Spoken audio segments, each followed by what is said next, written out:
नागपुर जिले के काटोल तहसील में संतरा प्रक्रिया केंद्र को फिर से शुरू करने की मांग अब तेज हो गई है। राष्ट्रवादी कांग्रेस पार्टी शरद चंद्र पवार के नेता सलील देशमुख ने राज्य सरकार से केंद्र के पुनरुद्धार के लिए प्रस्तावित 15 करोड़ रुपए तत्काल जारी करने की मांग की है। उन्होंने चेतावनी दी कि यदि जल्द निधि जारी नहीं की गई तो किसानों के हित में तीव्र आंदोलन किया जाएगा।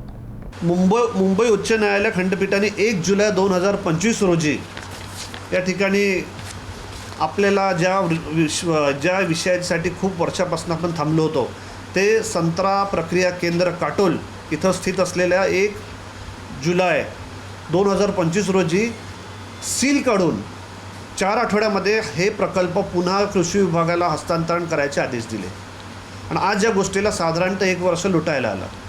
याचं अंदाजपत्रक साधारणतः 15 कोटी रुपयाचा महाराष्ट्र शासनाकडे तयार आहे।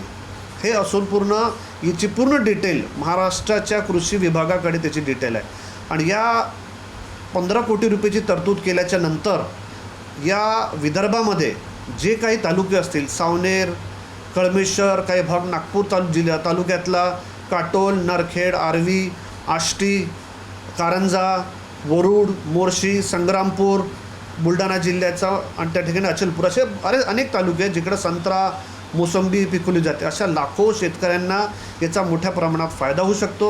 याचं ग्रेडिंग पहिल्या टप्प्यामध्ये ग्रेडिंग, पॅकिंग या गोष्टीचं त्या ठिकाणी सुरुवात केल्याच्या नंतर आपल्याकडचा संत्रा, आपल्याकडची मोसंबी हे त्या ठिकाणी बाहेर एक्सपोर्ट केली जाऊ शकते। कारण की आज जॉग्राफिकल इंडिकेशनमध्ये नागपुरी संत्रा ओळखला जातो।